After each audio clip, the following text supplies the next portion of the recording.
Hola, muy buenas tardes a todos. Les damos la más cordial bienvenida a este conversatorio Chile 2.1, los desafíos de una nueva era. Dejo con ustedes a Rodrigo Bustamante. Él es socio de Startup Finance Group y aparte es el socio de Wealth Management. Rodrigo. Hola a todos, bienvenidos a un nuevo capítulo del ciclo de webinars que hemos planificado para este 2021 en Startup Finance Group. Quiero partir agradeciéndoles por acompañarnos en esta conversación Chile 2.1, desafíos de una nueva era, en el cual abordaremos un proceso constituyente que sabemos estará marcado por la irrupción de fuerzas políticas no tradicionales, por la demanda de derechos sociales, y en el cual como sociedad deberemos replantearnos el rol que queremos jugar en este nuevo Chile. Para ello contamos con un panel de lujo: Tamara Acknick, socia KPMG, vicepresidenta de Chile Transparente y ex superintendente de pensiones, y Cristóbal Belolio, doctor en filosofía política y profesor de la Escuela de Gobierno de la Universidad Adolfo Ibáñez, quienes nos entregarán su visión sobre los principales puntos que definirán el camino hacia una nueva constitución. Sin más, dejo con ustedes a quien moderará esta conversación, Jimena Catrón, socia de Applied Comunicaciones y coordinadora de comunicaciones y asuntos corporativos de Startup Finance Group. Adelante, Jimena. Hola, muchas gracias, Rodrigo. Bueno, bienvenidos todos, muchas gracias por participar de este conversatorio. Para partir vamos a hablar de manera bastante resumida sobre cuál es el contexto en el cual nos encontramos actualmente, donde tenemos una convención constitucional que comenzará a sesionar a principios de julio y en el cual hemos presenciado que en su conformación ya hay una nueva forma de hacer política con nuevas fuerzas, con protagonistas que son completamente distintos a lo que estábamos acostumbrados en la política local. Y para analizar esto tenemos que remontarnos a lo que fue la firma del Acuerdo por la Paz Social y la nueva Constitución, que se firmó el 14 de noviembre del 2019, en el cual participaron parlamentarios tanto de oposición como de gobierno. Esta firma se produjo un mes después aproximadamente, después del estallido social, del 18 de octubre del 2019, en el cual se dieron una serie de causalidades encadenadas que llevaron a este punto cúlmine. Y si bien pueden existir tantas hipótesis sobre el origen de este hito como personas se plantean justamente este origen, nosotros vamos a enumerar solamente un par de antecedentes para no extendernos demasiado en este punto. Lo primero es considerar que nos encontramos ante una crisis de representatividad del sistema político que no solo se está dando en Chile, sino también es parte de una tendencia internacional. ¿Qué significa esto? En palabras súper sencillas, es que, en una sociedad en la cual existen personas con distintos intereses y grupos también con distintos intereses, vemos que muchas veces se contraponen estos intereses a la hora de jerarquizar y priorizar en qué se van a destinar los recursos. Uno de los principios de la economía, todos lo sabemos, es que necesidades múltiples, recursos escasos. Entonces, es ahí donde entra a jugar lo que es el sistema político, que es el que debe arbitrar estos intereses. Sin embargo, para ello debe conocer primero cuáles son las necesidades y considerarlas. Son los actores sociales quienes cumplen la función de presentar sus demandas al sistema político.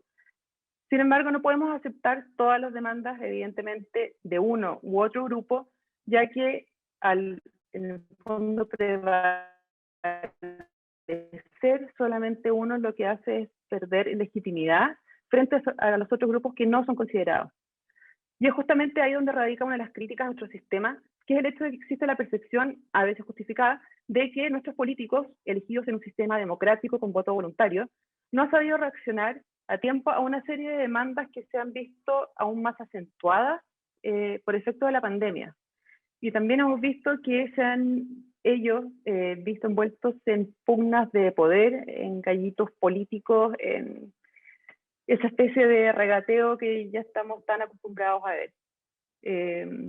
Si a todo lo anterior sumamos los casos de financiamiento irregular de la política, los casos de fraude al fisco, evasión tributaria y un sistema de pensiones y de salud que muchas veces dista mucho de lo que quisiéramos todos para toda la sociedad, la verdad es que nos encontramos ante un escenario en el cual un hecho puntual, como fue la subida de 30 pesos en el pasaje del metro, gatilló rápidamente la expresión de descontento que llevaba años gestándose. Y a esto no podemos olvidar agregar el factor que están jugando las redes sociales actualmente, donde podemos ver la peor cara de las personas como también la mejor cara de las personas. Pero sin embargo, no podemos en el fondo poner en duda que las redes sociales han ayudado a polarizar un tanto el ambiente y hacen que esta discusión se vuelva un poco más compleja aún. En los últimos días hemos visto cómo el reordenamiento de las fuerzas políticas post-elecciones por constituyentes, gobernadores, alcaldes y concejales ha cambiado el escenario actual en el cual se va a generar esta nueva constitución para Chile. Y en este sentido le quiero preguntar a Cristóbal, ¿cómo queda compuesta esta convención constitucional? ¿Cómo ve él que pueden dialogar estas fuerzas, estas nuevas fuerzas políticas? Y concretamente, ¿cuál es tu análisis sobre el contexto en el cual se va a dar toda la discusión? Muchas gracias, Jimena. Gracias por la invitación. ¿Me escucháis bien? Perfecto. Ahí sí. Sí. ¿Te parece que comparta una lámina con la composición de La pantalla es toda tuya. Perfecto, o sea, estoy como listo.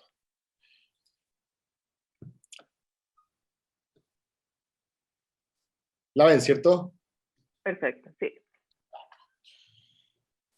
Yo generalmente parto con los fenicios, pero aquí vamos a partir del presente hacia atrás y después vamos a volver a proyectar para adelante. ¿Por qué me parece interesante esta foto? Porque hace referencia ya a algunas pistas que ustedes entregaran y describe un panorama con dificultades y oportunidades, ¿cierto? Como siempre. ¿Qué es lo que yo veo aquí? ¿Qué es lo que me dice esta foto? Lo primero que me dice Jimena es que nos enfrentamos a un paisaje político tremendamente fragmentado. Y la fragmentación política en general no es bien vista por los politólogos, no por lo menos cuando dificulta la conformación de mayorías que gobiernen.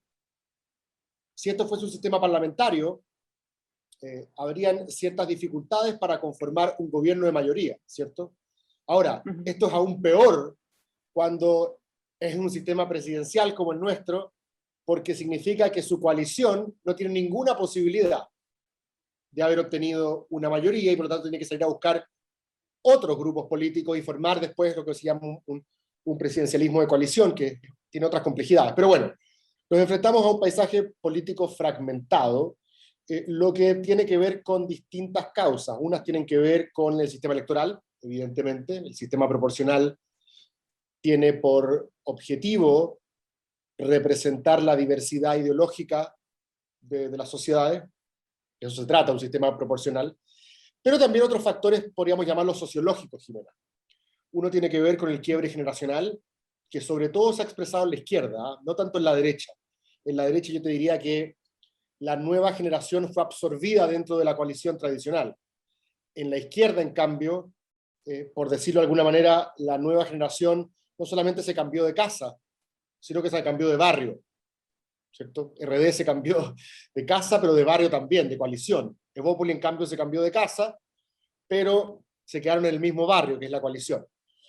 Y al factor de la fractura generacional se suma otra fractura que pareciera a esta altura ser indesmentible, que es la fractura pueblo-elite, y que de alguna manera, no siempre, pero se superpone con la fractura independientes-partidos. O sea, digámoslo de alguna manera, voy a ocupar la palabra en un sentido laxo, aquí hay distintos clivajes que se superponen. Hay distintos clivajes y eso da como resultado esta fragmentación. La segunda característica a la que yo me referiría, Jimena, es a la polarización, que no es enteramente ficticia. Tú mencionaste las redes sociales, pero aquí lo que estamos viendo es polarización en el sentido de que fueron escogidas probablemente las figuras que con más fuerza destacaron sus antagonismos, más que necesariamente la promesa de construir puentes. De hecho, el centro prácticamente desaparece.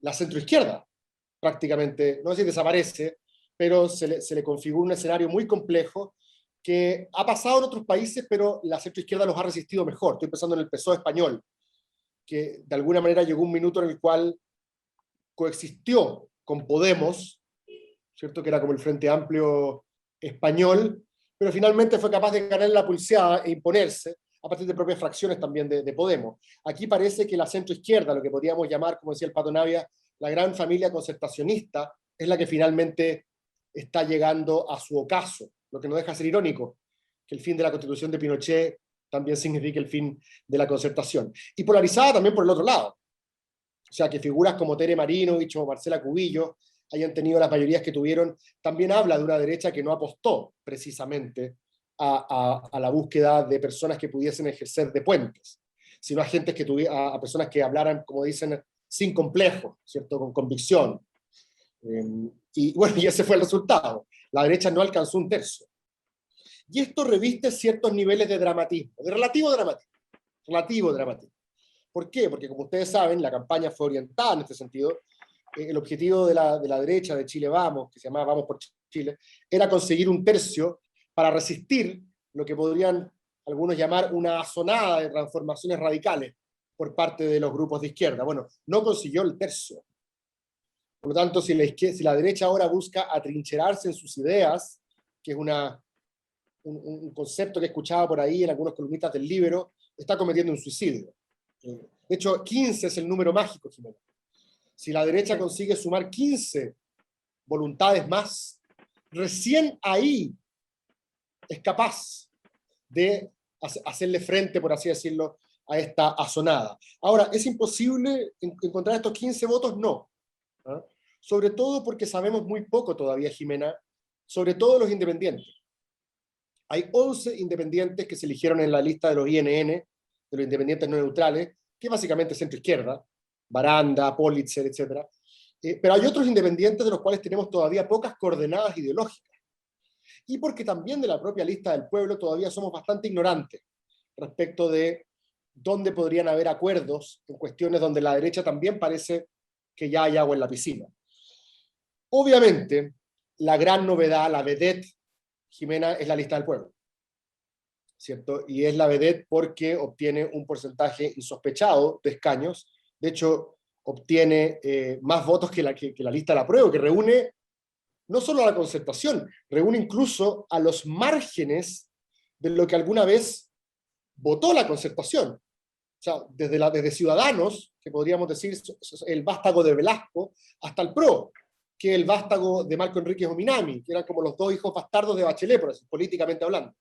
Entonces, la lista de la prueba trató de ser lo más amplia posible y aún así no fue capaz de resistir la fuerza de esta lista del pueblo, que de alguna manera, y con esto termino para hacerla más dinámica, creo que es tributaria del ethos del estallido social. O si quieres un titular, Jimena, lo que ocurrió el 15 y 16 de mayo es una réplica, es una reverberación del estallido social. Lo que no es enteramente malo, tiene una cara positiva. Seguramente algunos de ustedes escucharon y quizás se sorprendieron cuando Nicolás Ibáñez dijo que estos resultados eran una bendición. Creo que esa fue la expresión que ocupó. Sí, exactamente. ¿Y a qué creo? O sea, no soy ¿cómo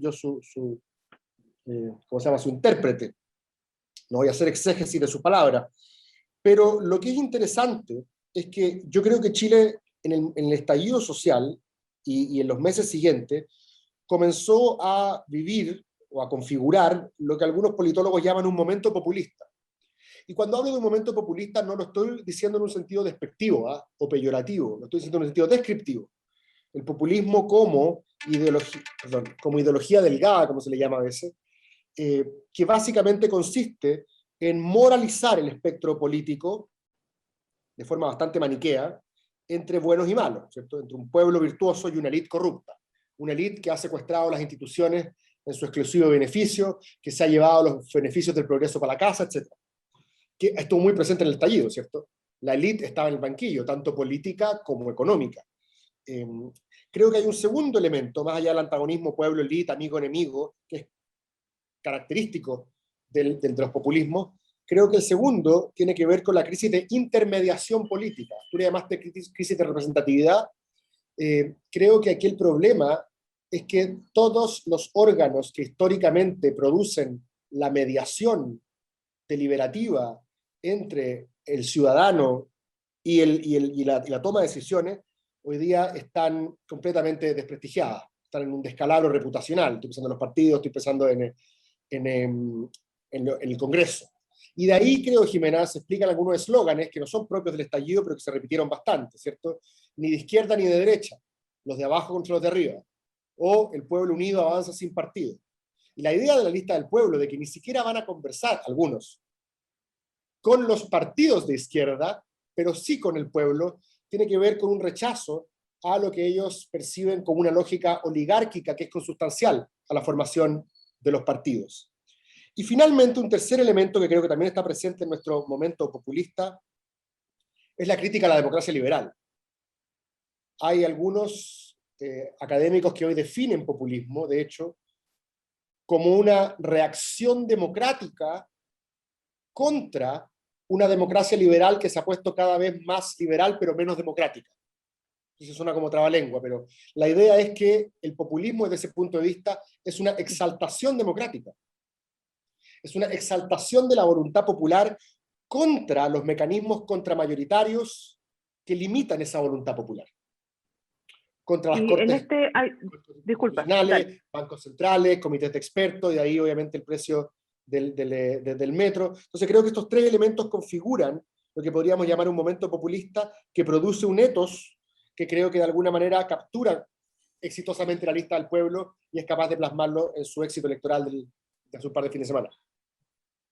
En ese sentido, recogiendo el punto del ethos, ¿cuál es tu opinión respecto de la especie de radiografía que han tratado de hacer los medios sobre los integrantes de la lista del pueblo que fueron elegidos? Ya que, como bien decías antes, se ve una especie de contraposición férrea de posturas que estamos hablando de la creación de una nueva constitución para Chile. Sí. Y la estamos, en el fondo, se supone que la vamos a conversar o discutir, en este caso, en medio de una dialéctica que es bastante fuerte entre ambos bandos, entre ambos lados. Correcto. ¿Cómo lo ves tú en ese sentido? Ahí es donde yo creo que está la paradoja, Jimena. Por eso retomo las palabras de Ibáñez. ¿Por qué ahí está la paradoja? Porque las dificultades aparentes de la convención, no aparentes, las dificultades de la convención, pensemos en fragmentación, polarización, inexperiencia, también de algunos cuadros a los cuales yo vi que en este debate participaron no necesariamente produciendo contenidos constitucionales, sino que básicamente llevando las banderas de ciertas identidades o de ciertas posiciones más reivindicatorias, que no es malo, pero no eran contenidos propiamente constitucionales. Entonces podríamos decir que todas las dificultades, fragmentación, polarización, inexperiencia, es directamente proporcional a las posibilidades de conseguir legitimidad del orden político naciente. ¿Por qué? Porque las oportunidades de legitimación van asociadas a la percepción que ahora sí que sí los grupos excluidos e históricamente marginados de la toma de decisiones van a estar presentes, no como comparsas, sino como protagonistas, a que el antagonismo de intereses es algo que hay que transparentar para que no te pasen de contrabando el tema de los consensos, del cual hoy día se sospecha como una especie de mantra tecnocrático donde se ocultan todas las diferencias bajo una pretendida racionalidad que todos compartimos. Aquí la idea es, que es muy propio de los populistas, ¿cierto? Es la política es agonista, es conflicto.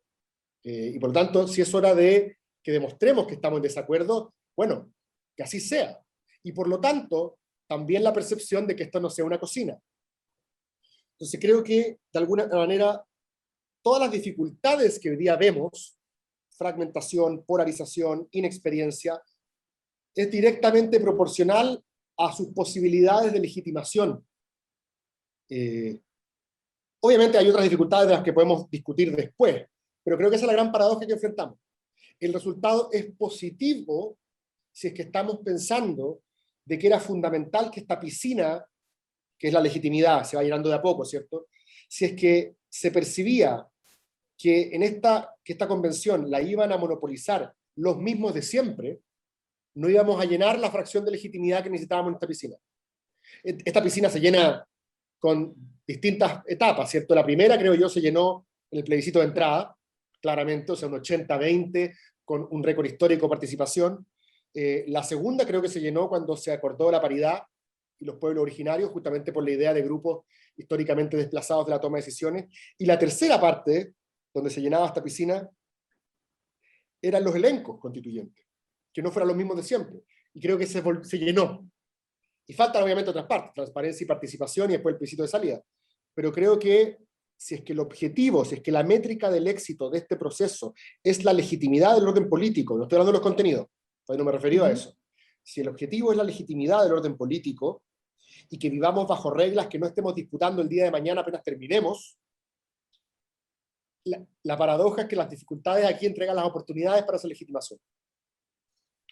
Y en este sentido, haciendo el link, le quería preguntar a Tamara si es que, por lo que hemos visto en los últimos días, si crees que la discusión por las demandas sociales ha estado a la altura, considerando la realidad económica de nuestro país, porque, de nuevo, necesidades múltiples, recursos escasos, no es tan fácil elegir, y muchas demandas sociales evidentemente están súper justificadas y son necesidades reales de la sociedad. Sí, bueno, primero saludarte, Jimena, saludar a Cristóbal también y a todos los que nos acompañan. Y antes de responder tu pregunta, Jimena, me gustaría igual referirme a la última parte que mencionó Cristóbal. Yo creo que la elección de estos constituyentes, al igual que pensó, que lo dijo Nicolás Ibáñez, yo creo que es muy buena. Es muy buena porque el desafío que tienen los constituyentes no son el diseño y el desarrollo de políticas públicas, que es lo que tradicionalmente hacen los parlamentarios, sino que la tarea que tienen todos los que van a estar sentados ahí es construir una casa común. Y bueno, y común significa para todos, para las minorías, no solamente para mayorías, porque mayorías únicas no hay. O sea, lo veíamos en el gráfico que nos mostró Cristóbal, la diversidad de colores, y dentro de cada uno de esos colores también hay diferencias. No responden la mayoría a ideologías políticas. La lista del pueblo, que vimos los primeros días, unas declaraciones muy terroríficas a mi juicio, donde decían que no iban a conversar con nadie, que no iban a conversar ni con izquierda, ni con derecha, Pero con el correr de los días fuimos viendo, ¿verdad?, que los discursos se fueron morigerando, que incluso los planteamientos que hoy día le estamos escuchando a integrantes de las listas del pueblo son súper razonables y son lo que uno espera de los chilenos comunes y corrientes que necesitan ponerse a dialogar, poder empatizar con todos aquellos que hoy día se sienten abusados, que es lo que a mi juicio llevó a este estallido social, que no ha terminado, déjame decirte, yo creo que no ha terminado, simplemente ha estado un poquito más silenciado. Claro, está en cuarentena, está en pandemia, igual que todo el resto del mundo. Y que fundamentalmente nos ha dado como un respiro, ¿no?, que yo creo que nos ha permitido encauzar. Yo por lo menos quedé feliz con el resultado de las elecciones, de la composición de la constituyente, feliz con el correr de los días, porque el primer día, la primera noche, yo creo que estaba igual de pasmada que mi círculo más cercano. Que lo único que dije, he estado igual, yo que me creía tan conectada, la verdad es que estoy igual de desconectada que la mayoría de la élite de este país, y esto nos está brindando una oportunidad. Ahora, yendo a lo que tú me preguntabas, si es que están las condiciones, lo primero, despejar la Carta Magna, la Carta Fundamental, no va a resolver todos esos problemas que los chilenos están pidiendo a gritos sean resueltos. O sea, en paralelo vamos a tener que seguir avanzando en aprobación de políticas públicas que vayan resolviendo los problemas con el marco que tenemos hoy día vigente. Y en ese avance, bueno, yo creo que los que tienen hoy día la responsabilidad para tomar decisiones tienen que aprender ciertas lecciones. Si es que yo te respondiera como alguien que está más ligada al área económica, como exfuncionaria del Ministerio de Hacienda, si tú quieres, te podría decir que no están los recursos, no están, y qué terrible, cómo se les ocurre estar pidiendo más y más cosas si los recursos son escasos. Bueno, pero la forma de hacer política pública tiene que cambiar.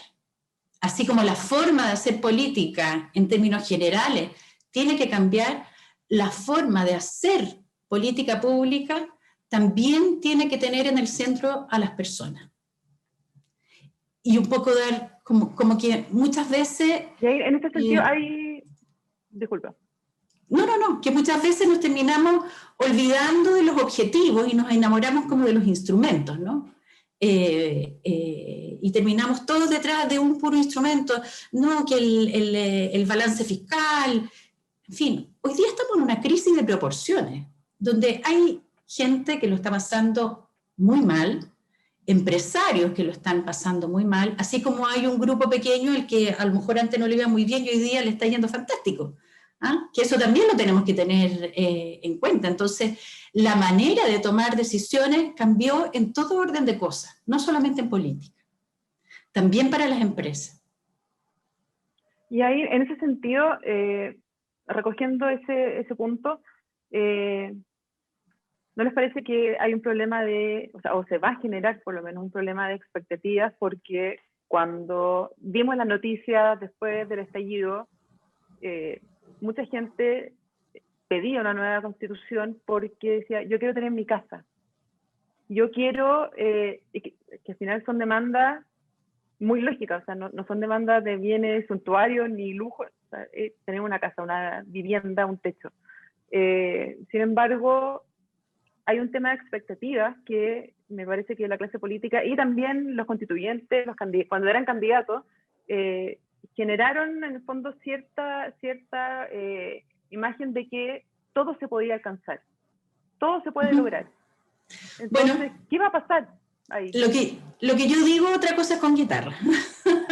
Otra cosa es con guitarra, porque las campañas que le escuchamos a varios constituyentes eran campañas más bien para diputados o senadores o incluso ministros de Hacienda, y no para constituyentes. Y yo creo que una vez puestos en el cargo y empezar a comprender, a mí me gusta mucho una frase que venía ayer en un top secret de la segunda, de una constituyente de la lista del pueblo, que no recuerdo su nombre en este momento, en el fondo que decía, hoy día ya casi como que tengo un poco de temor y la tremenda responsabilidad que tal vez no había dimensionado al principio. Entonces, de nuevo, otra cosa con guitarra.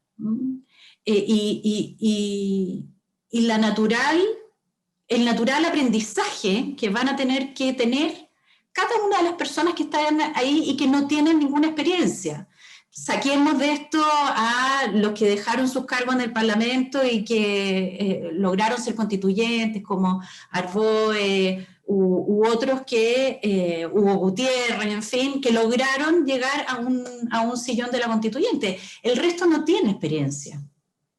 Y van a tener que también aprender a dialogar y aprender a conversar. Al señor Stingo, que lo escuchamos el día domingo, que no quería tampoco hablar con nadie, quería pasar máquinas y aplanadoras, la verdad es que la fuerza de los hechos lo van a llevar a darse cuenta que está tremendamente equivocado. Que no hay posibilidad de avanzar si es que no se ponen sobre la mesa las posiciones de todos y no somos capaces de comprender las dificultades muchas veces que hay para satisfacer algunas necesidades que parecen obvias. ¿Ah? Y en esto déjame decirte, Jimena, que las empresas deben cumplir un rol fundamental. Porque hablamos del sistema político, hablamos de la ciudadanía, pero tenemos que hablar también del rol que deben cumplir los ciudadanos corporativos bajo esta nueva lógica de hacer sociedad. No se pueden quedar afuera. No pueden quedarse encapsulados. ¿Cuál es ese nuevo rol? No se pueden quedar encapsulados en esta idea de que no tenemos que darle rentabilidad a nuestros accionistas. Están muertas. Las empresas que crean que de ahora en adelante, o sea, que su rol va a seguir siendo darle exclusivamente rentabilidad a sus accionistas, están muertas. Ni una posibilidad de ser sostenibles si es que no son capaces de llevar a sus formas de hacer negocio las demandas que están teniendo sus distintos grupos de interés. Proveedores, contratistas, los mismos clientes y por supuesto que los accionistas, que siguen siendo importantísimos. ¿Ah? Pero la manera de hacer negocios también debe tener un antes y un después. A mi juicio, por cierto, no es que yo tenga la última palabra, es simplemente la visión que tengo desde el lugar donde estoy. Esto es un conversatorio. Es un conversatorio, evidente. Todas las opiniones, justamente, las opiniones son justamente lo que nosotros buscamos. Y Cristóbal, en ese mismo sentido, ¿cuál es el rol que tú ves también, en el fondo, que debiera tener el empresariado? No sé si crees que debería ser muy distinto a lo que ha tenido actualmente, si tiene que cambiar, ¿cuál debería ser el foco?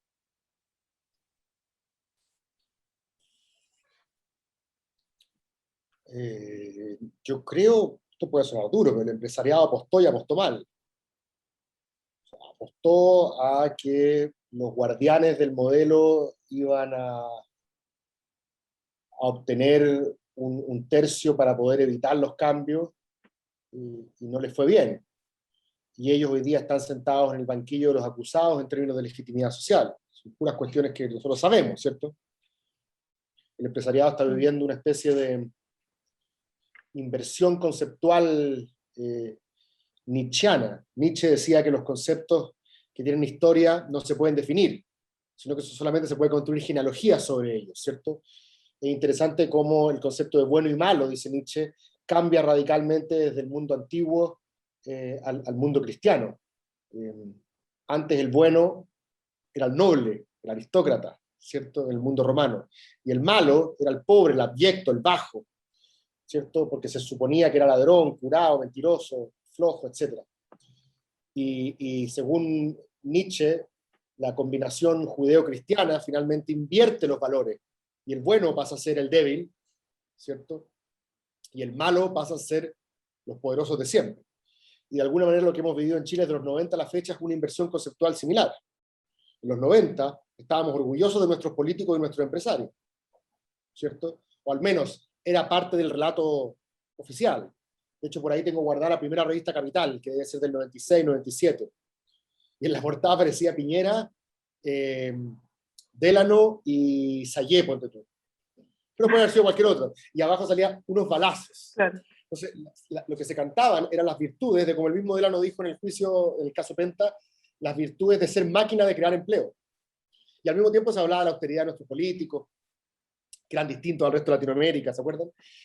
Y resulta que, como tú misma mencionaste, Jimena, al principio, tanto los escándalos de financiamiento irregular de la política, como los escándalos de colusión, evasión y otros en el mundo empresarial, finalmente terminaron por romper esta ilusión, y hoy día, como dijo Carlos Gajardo, el empresariado pasó a ser en la retina, aquí no estoy hablando de realidad, estoy hablando de percepciones, en la retina de gran parte de la población, máquinas de defraudar. O sea, a eso me refiero con la inversión nietzscheana, o sea, cambió completamente la impresión. Y los políticos, ¿para qué hablar? De hecho, los pobres cabros que el 2011, con toda ilusión, trataron de construir referentes nuevos para encarnar la experiencia histórica de las nuevas generaciones, terminaron entrando a un pozo con caca, que era la política básicamente, y no pudieron sacársela de encima, ¿cierto? O sea, entraron y ya quedaron contaminados con ser políticos. Me contaba un profesor de la Católica que cuando fue la toma feminista del 2018, en Casa Central, el rector Ignacio Sánchez estaba tratando de conversar con alguien, con alguna interlocutora, con alguna vocera, que le permitiera llegar a algún acuerdo, negociar, para que las chicas depusieran la toma. Y se encontraron, mandaron a un profesor que me contó, se encontraron con que las chicas tenían vocerías rotativas de 6 horas. Y esto tiene alguna relación con lo que hablábamos antes de la crisis de intermediación, pero lo que más les importaba a ellas era que no apareciera un liderazgo, por así decirlo, vertical, que después se hiciera famoso gracias a este movimiento y llegara a ser político, llegar a la Cámara de Diputados, porque era la percepción que ellos tenían de los Boric, de los Jackson, de las Vallejo. Entonces, y es lo más llamativo del estallido social, ¿no? La ausencia de un o una vocera, ¿cierto? En ese sentido, el estallido social nuestro no tiene cabeza. Y de hecho, se llena de una iconografía tipo Marvel, ¿cierto? Como los Avengers chilenos, Pareman, el perro Matapaco, Nalcaman, Sensual Spider-Man, la tía Pikachu, justamente porque los enmascarados no tienen nombre y apellido. Entonces no pueden, ¿cómo se llama?, reclamar vocería. Además son infunables. Nadie sabe su historia. Apenas alguien trató de atribuirse la vocería del movimiento, aparecía una ex que le decía, pero tú no, listo, se acabó ese vocero. Que tiene mucho que ver con la idea de un pueblo virtuoso. Entonces, me parece que hoy el empresariado está en una posición complejísima. Ahora, no creo que los pilares estructurales de lo que voy a llamar la creación de la riqueza en Chile estén severamente amenazados. No lo creo. Ahora, si queremos hablar un poquito más de contenido, creo que el derecho de propiedad no va a sufrir alteraciones mayores. Creo que la autonomía del Banco Central es muy probable que continúe. Creo que es probable incluso que el régimen de concesiones tampoco sufra grandes modificaciones, en la medida que las concesionarias, por ejemplo sanitarias, sean lo suficientemente estratégicas para mostrar que ya están del lado del consumo humano de agua, por ejemplo. O sea, va a haber una serie de cuestiones estratégicas que caen al final, pero eso tiene otro precio, Jimena. Pero creo que también va a ser relevante, creo que va a ser relevante también el levantamiento, por así decirlo, de las restricciones al Estado empresario y al Estado innovador, que obviamente lo menos complejo para el empresariado local es que se levanten las restricciones al Estado empresario en áreas estratégicas de desarrollo productivo, ¿cierto? O en materias, llamémoslo, de bienestar social. Pero es distinto cuando se empiezan a levantar las restricciones al Estado empresario en todas las áreas del mercado, ¿cierto? La zapatería popular, ¿cierto? ¿Cuál sería el sentido de la zapatería popular? Uno dice, bueno, entiendo la farmacia popular porque cumple un rol redistributivo fundamental en lugares donde no hay acceso. La pregunta es hasta dónde llega ese levantamiento de restricciones. Creo que se van a enfrentar a una serie de desafíos y probablemente tengan que trabajar en paralelo en la legitimación social. Ahora, los argentinos nunca la tuvieron, ¿eh? El capitalismo que se instaló en Argentina nunca tuvo a los empresarios como protagonistas de la discusión política. Chile es uno de los pocos países donde los empresarios te sacan entrevistas a 3 páginas en el reportaje del Mercurio, ni siquiera en el cuerpo y letra. Entonces, quizás también hay que pensar que vivieron una época de oro, en términos reputacionales, que va a ser tremendamente complejo reescribir. Pero ¿te parece que en el fondo las posturas se van a ir calmando, morigerando? Porque, claro, hemos visto, obviamente cada medio tiene su línea editorial, pero hemos visto, como decía Tamara antes también, unas declaraciones que yo creo que a muchos los dejaron con los pelos de punta. Sí, pero sí. Me parece, Jimena, que ahí también lo importante, hemos puesto la lupa. Disculpa, el tema de la soberanía O sea, ¿qué tan soberana va a ser la convención? Porque se habla de los tratados internacionales, se habla de normas, pero sí. ya no se sabe mucho. Se ha discutido ahora de nuevo el tema de los quórums. No, Jimé, solamente no pueden. O sea, el mandato para la Convención Constitucional ya está escrito y tienen un único objetivo. Es decir, saltarse de ese objetivo sería ir en contra del mandato que la propia ciudadanía les dio. Deben escribir la Carta Fundamental, no pueden modificar ni los tratados internacionales, ni nada que se le parezca. Oye, yo quiero añadir un argumento al de Tamara, que es el argumento más normativo, ¿cierto? No pueden porque así está estructurada la regla del juego. Quiero agregar un elemento que voy a llamar psicológico. Habían actores, yo soy testigo, los conozco, que estaban dispuestos a ir a la convención con la actitud de dejar el tejo pasado, ¿cierto? Y que hoy día se encuentran de que ellos no son los más radicales. Que hoy día ellos están prácticamente en el centro. Y estoy pensando derechamente en el Frente Amplio. Con la gente que yo he hablado del Frente Amplio, que hoy día se da cuenta de que ellos no van a ser el extremo de la coalición. Y por lo tanto, no van a estar obligados a pasarse 3 pueblos para poder conseguir lo que ellos querían. Ellos hoy día saben que tienen que jugar un rol de articulador mucho mayor al que pensaban antes. Claro. No sé, es que nadie se va a poder pasar 3 pueblos, porque el que quiera, ahí va a venir una manito que le va a decir, no, pues véngase para acá, porque si no, no vamos a llegar a nada. Bueno, y si no tenemos nada... Fíjate cómo se ha moderado, Tamara, el discurso de Fernando Atria.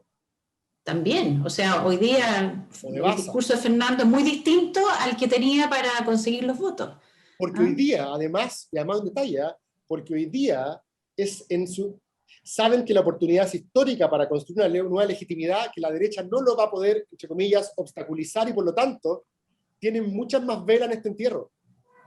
Entonces, que salga bien, hoy día está, no decir solamente recae sobre sus hombros, pero que salga bien y sea percibido efectivamente como un orden político capaz de legitimar las instituciones y al mismo tiempo hacer crecer al país, porque el día de mañana estos muchachos van a gobernar.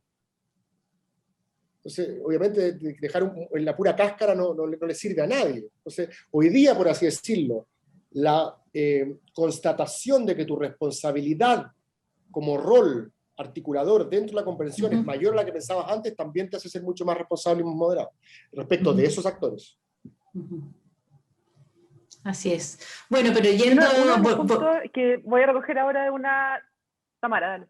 No, volviendo al tema de los empresarios, que yo entiendo que hay algunos que pueden estar muy asustados, y a mí me encantaría que no perdieran el espacio ni en el Mercurio, ni en el Diario Financiero, ni en La Tercera. Ojalá que lo sigan teniendo, pero conectados. Porque uno lee esas entrevistas a 2 páginas del reportaje El Cuerpo en Mercurio, del reportaje en Mercurio, y uno dice en qué mundo viven estos señores.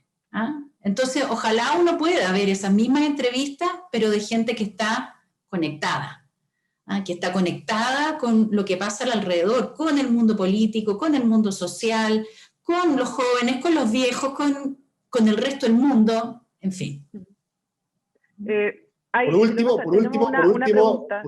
último, Tamara, si no están conectados, porque la verdad es que es bien difícil estar conectados si vive en Luxemburgo y el resto del país vive en el Congo, por último, si no están conectados, ser estratégico y escoger a los voceros que jueguen mejor, que tampoco es algo que se ha hecho mucho.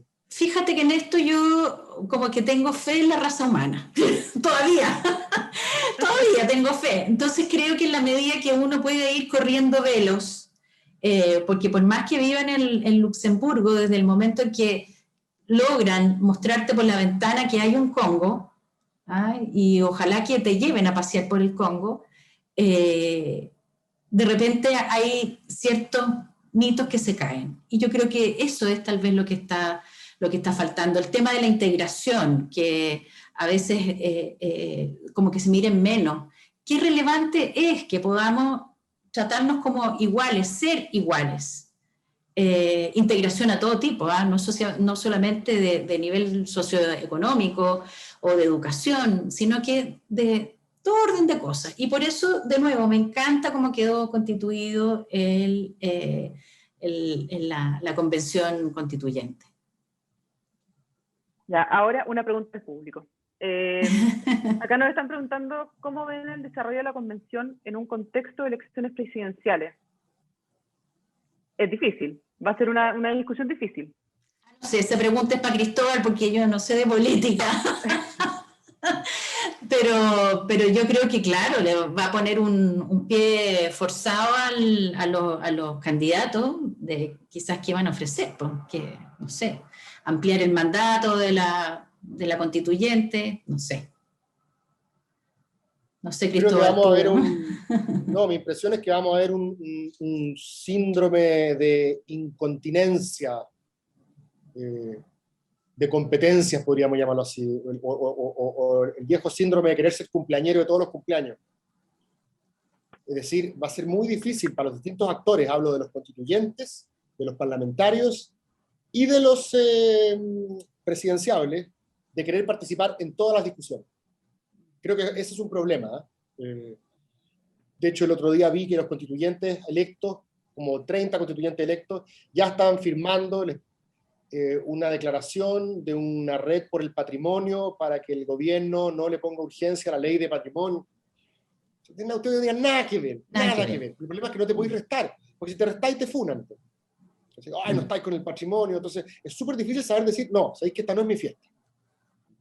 Y hay algunos algunos presidenciables que efectivamente ven el proceso de una manera menos, ¿cómo llamarlo? Ven el proceso de una manera mucho más holística. Jadwe, por ejemplo.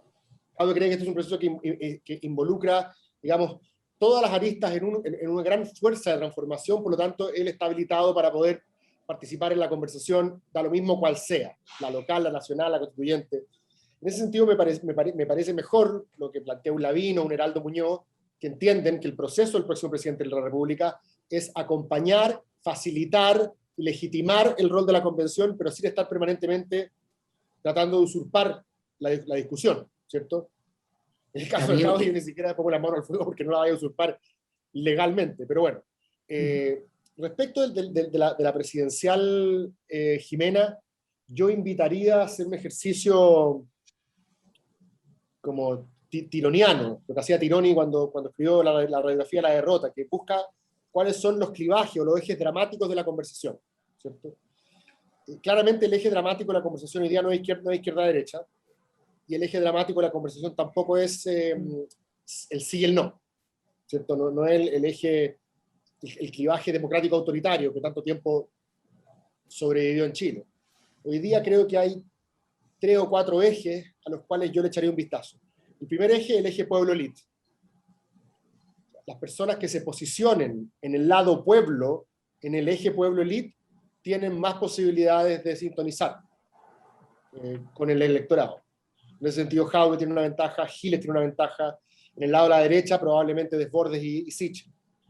En cambio, para algunos es muy difícil sacarse el que son elite, ¿cierto? Briones llega en una Vespa naranja que le combina con la bufanda.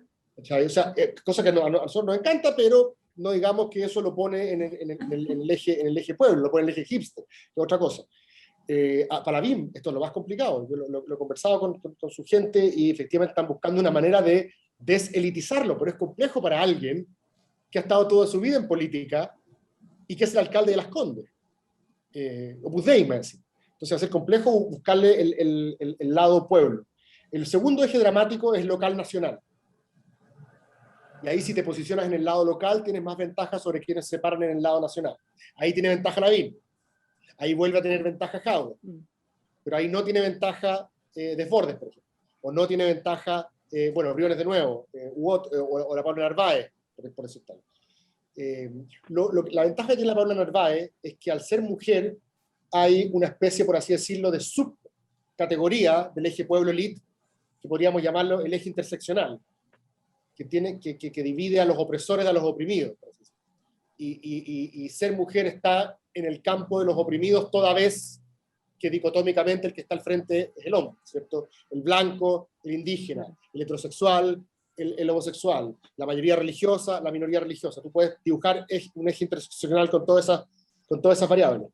Creo que el eje militante independiente puede ser relevante, y ese es un eje en el cual tanto Lavín como Jadwe están medio complicados, y ahí aparecen, curiosamente, figuras que son de partidos, pero que aparecen como los paladines del pueblo. Para mí, Pamela Giles es la vocera tardía del estallido, por decirlo de alguna manera. Es performática, odia la elite, dice que es la representante del pueblo, habla de los Simonet y los nietitos, de la misma manera como Arturo Alessandri hablaba de la chusmaquería. Y se queja de sus colegas de la misma manera que Alessandri y Arturo se quejaba de la canalla dorada. Siendo ella de los mismos, porque también es élite, también viene de una familia... Bueno. Es que es la gracia, fíjate, muy buen punto, Tamara, porque Trump o Bolsonaro, Trump, no digamos que era pueblo, y Bolsonaro había sido diputado chorrocientas veces, pero fueron capaces discursivamente de posicionarse en el lado pueblo versus una élite. Fueron capaces de identificar un antagonista, ya fuera en los medios liberales, en la academia, en los intelectuales, en el establishment, en los burócratas internacionales, lo que fuera. Pero encontraron al adversario. Así es. Sí, pues la Pamela Giles debe haber nacido siendo militante del Partido Comunista, toda su familia, para atrás. Ahora es militante del Partido Comunista.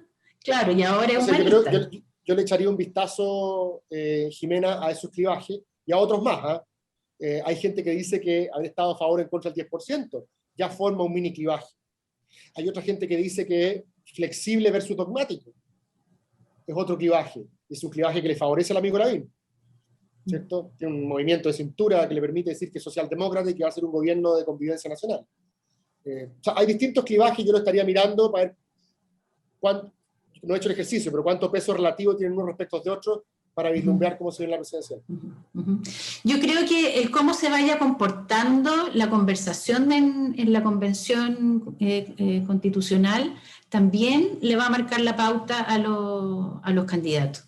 Porque si vemos un ambiente de diálogo tranquilo, republicano, eso también debiese marcar la pauta. En cambio, si seguimos viendo estas confrontaciones con un tono tal vez demasiado elevado, también les va a dar el tono indirectamente a los planteamientos que estén teniendo los propios candidatos.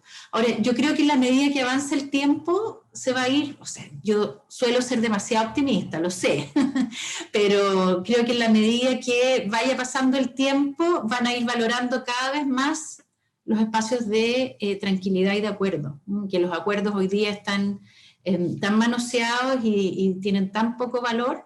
Yo creo que les van a empezar a dar un valor muy significativo, porque tienen un objetivo central, que es llegar con una propuesta de carta fundamental en 9 meses, a lo más 12, pero ese objetivo lo tienen que cumplir, y si llevamos la mitad del tiempo y no hemos sido capaces de escribir ni media línea, entonces ellos, cada uno de ellos que le hicieron una promesa a sus votantes, a las personas que le entregaron su confianza y un poder,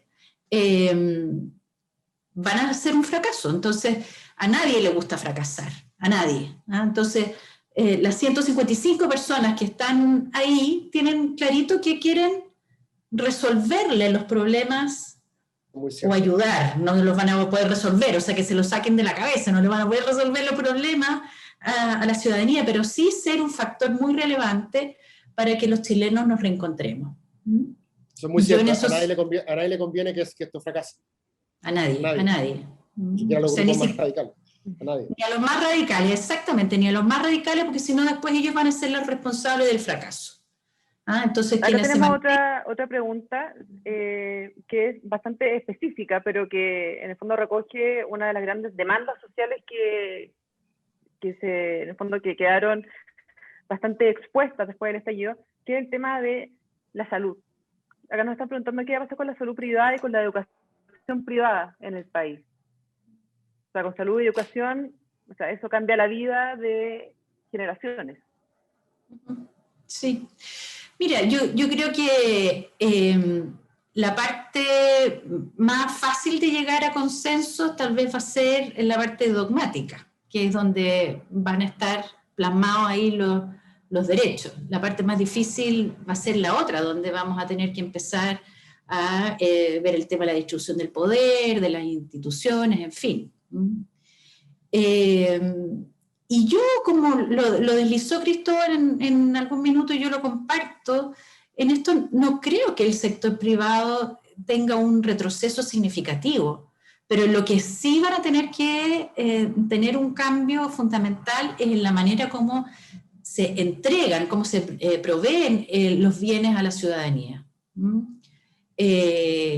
Y ahí sí puede tener un rol bien significativo el cómo queden estructurados y el nivel que se le pongan a esos derechos. Hoy día la salud no está garantizada. ¿Por qué? Porque no tiene recurso de protección, no tiene posibilidad de ir a tener un recurso de protección.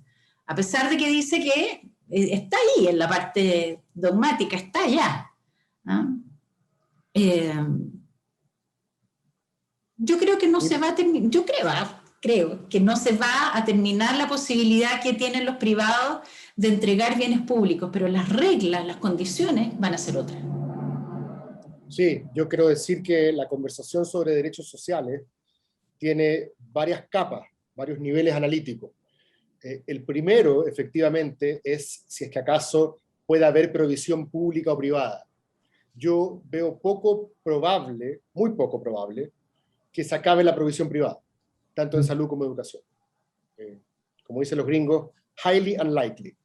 Sobre todo porque los que han promovido con mayor fuerza su teoría de derechos sociales, como Atria y compañía, nunca jamás han dicho que tiene que desaparecer la provisión privada. La diferencia, que esto puede ser más complicado, es que si que va a haber provisión privada, dice esta teoría sobre los derechos sociales, tiene que estar descomodificada.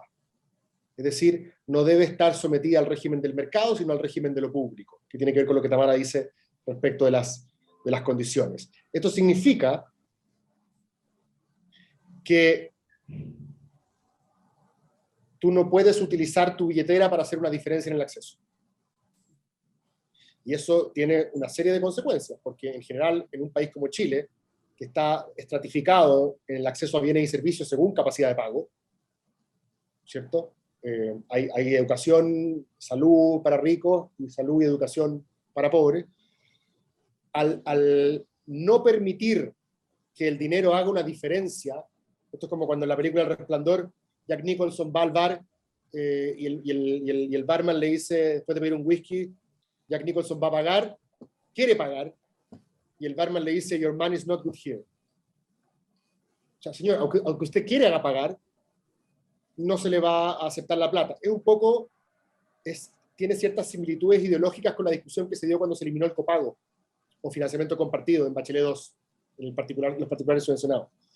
Si es que tú no puedes utilizar el diferencial de pago para acceder a una educación distinta, entonces yo creo que la élite económica chilena va a enfrentar un problema.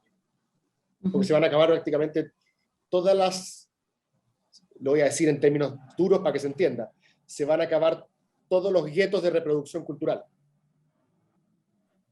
Ahora, yo no creo que eso vaya a pasar, creo que eso es un riesgo, pero creo que eso no va a pasar. Creo que finalmente se va a tomar una opción intermedia, que es que tú no les vas a prohibir seleccionar, les vas a prohibir seleccionar, pero les vas a permitir cobrar un adicional a la subvención básica. Yo sé que hay algunos de la izquierda que quieren eliminarlo por completo, pero no estoy seguro de que eso vaya a tener éxito. En el caso de la salud, yo creo que el escenario también es complejo para el sistema de salud privada.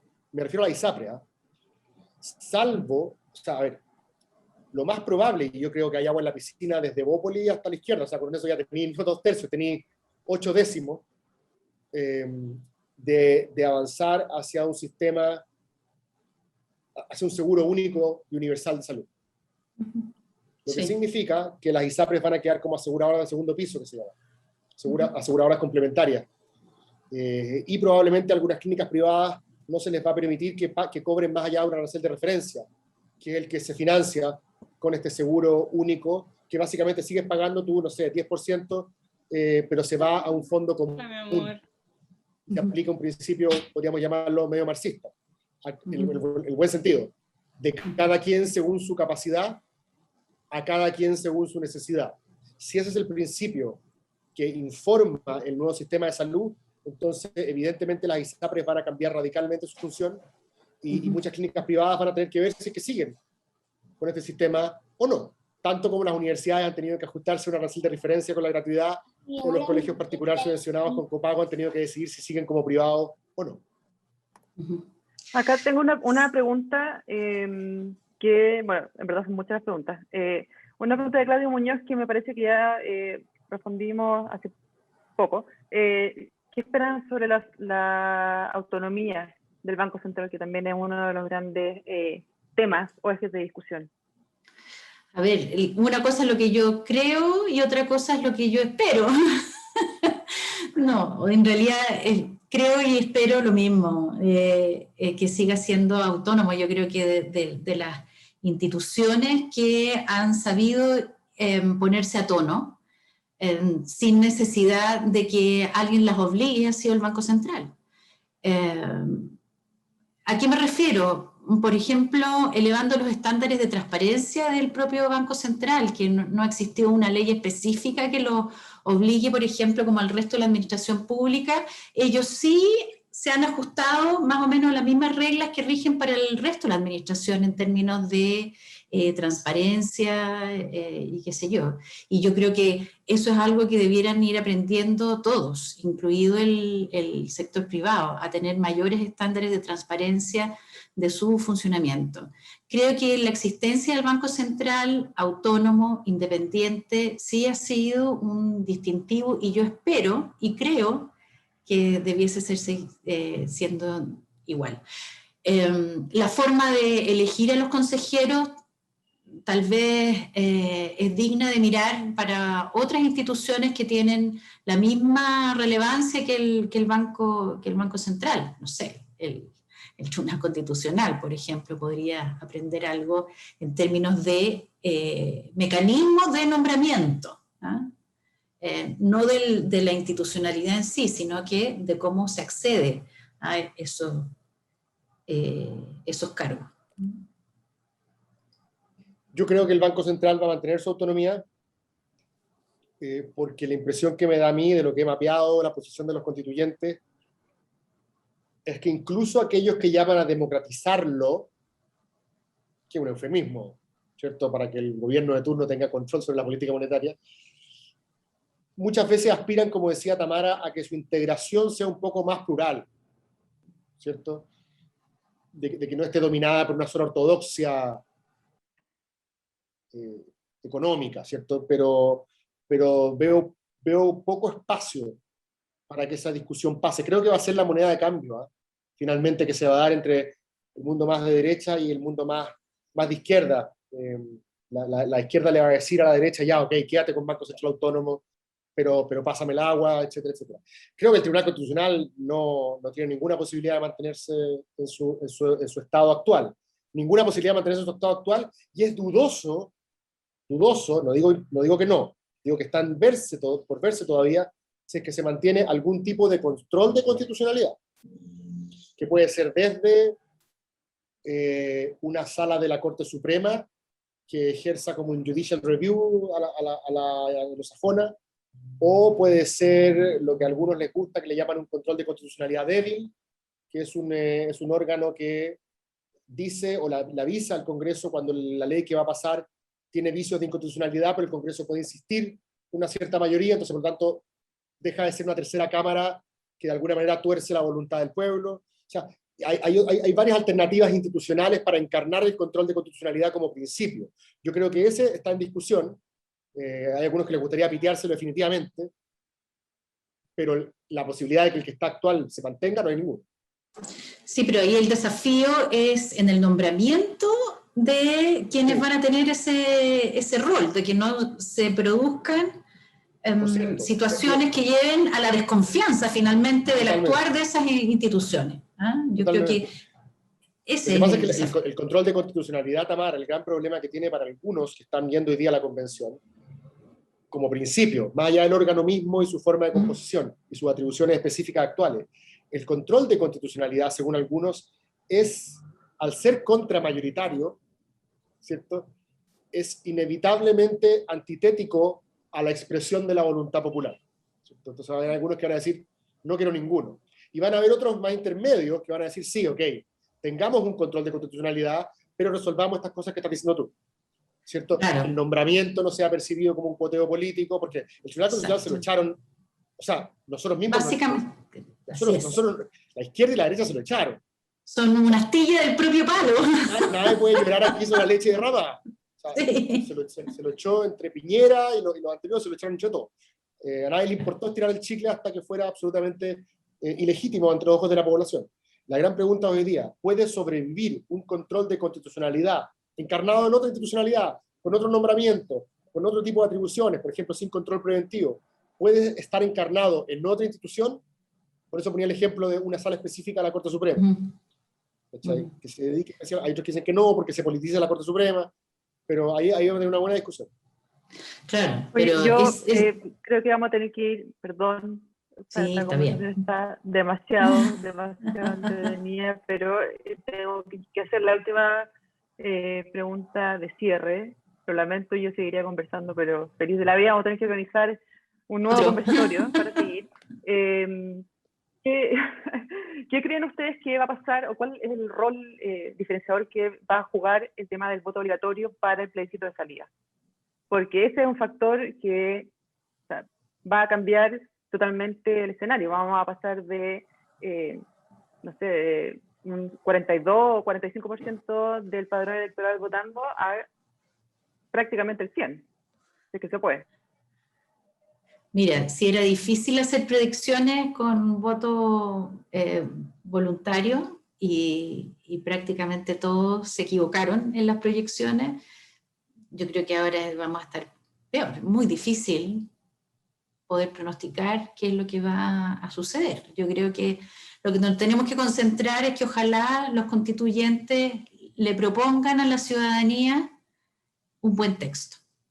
No el perfecto, pero un buen texto, que se haga cargo de la mayoría de las problemáticas que hoy día podrían llevarnos hacia un camino de mejor desarrollo, ¿ah? Más estándares de transparencia, más preocupación por el medio ambiente, una forma distinta de hacer las cosas, y que todos entiendan el mensaje, no dejar a nadie fuera, ni izquierda, ni derecha, ni centro, ni empresa pública, ni empresa privada, ni instituciones públicas. En el fondo entender que necesitamos un rayado de cancha diferente. A lo mejor no va a ser el óptimo, pero sí yo aspiro a que nos permita tener un desarrollo más sostenible. Yo creo que el voto obligatorio de la salida es importante para llenar la parte final de legitimidad que estamos buscando, Jimena. La verdad que te fui como diciendo que si esta es una piscina se iba llenando por distintas etapas, sí. Porque lo que hizo el mundo político, como tú bien mencionaste al principio y contextualizaste, fue decodificar el problema político, decodificar el estallido como un problema constitucional, ¿cierto? Esta decodificación constitucional puede haber sido un éxito o puede haber sido un fracaso, ¿cierto? Pero ese éxito se construye de a poquito, como todo en la vida, ¿cierto? Y ese éxito partió construyéndose con el plebiscito de entrada, cuyos resultados fueron lapidarios, siguió construyéndose con la incorporación, te decía yo, de la paridad de los pueblos originarios, se llenó una parte crucial de esta piscina con los elencos constituyentes que van a ser percibidos, ahora sí que sí, como representativos de la diversidad de la sociedad, no solo la diversidad ideológica, sino también la diversidad cultural. Porque yo creo que en el Chile en el último tiempo nos acostumbramos demasiado a pensar en la diversidad en términos ideológicos. Oye, pero cacha, hay un tipo de la UDI y un tipo del PS. Claro, que tienen el hijo del mismo colegio. Tú dirás, ¿qué tiene de malo eso? Nada. Entonces, es una descripción de un problema que en Chile se produjo en los últimos años. Que tuvimos una élite endogámica, a la cual yo pertenezco, así que esto es una descripción de un fenómeno, donde los que mandan son hombres blancos, en edad madura, heterosexuales, católicos, capitalinos de 4 colegios.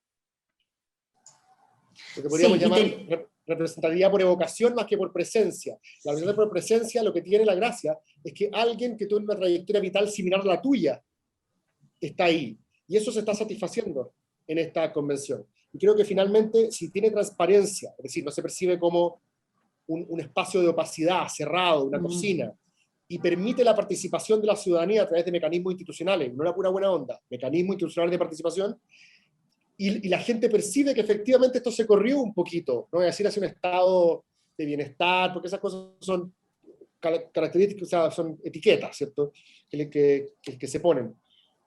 Pero finalmente se percibe que hubo ciertos cambios, y el plebiscito de salida le da el envión final, y le pone el timbre, y ojo, que no tengas gente importante, grupos importantes dentro de la convención pateando el tablero, ¿cierto? O sea, que al final todo un poco le presten ropa y digan, ¿sabes qué? O sea, que se parezca un poco, quizás los que son mayores se van a acordar, que se parezca un poco a lo que ocurrió en el referéndum de las reformas constitucionales del 89. ¿Se acuerdan que un año después del plebiscito, el gobierno, el oficialismo, en ese entonces el régimen, con la concertación, naciente concertación, se pusieron de acuerdo en un paquete de reformas que, entre otras cosas, eliminaron el artículo 8º, y esas reformas, corríjanme si me equivoco, pero ganaron como con un 89% el sí, o sea, porque estaban, todo el mundo político estaba de acuerdo. Si nosotros llegáramos a tener algo parecido a eso, es decir, que no se gane, para ocupar una analogía futbolística, que no se gane 1-0 con un gol de rodilla en el minuto 95, sino que realmente todo el mundo que participa de esta convención diga, aquí está, esto es lo que le proponemos, aquí están nuestros mínimos comunes, aquí están nuestros acuerdos transversales, y la gente lo aprueba con voto obligatorio, con una mayoría importante. Yo creo que podemos empezar a reconstruir la legitimidad de nuestras instituciones políticas.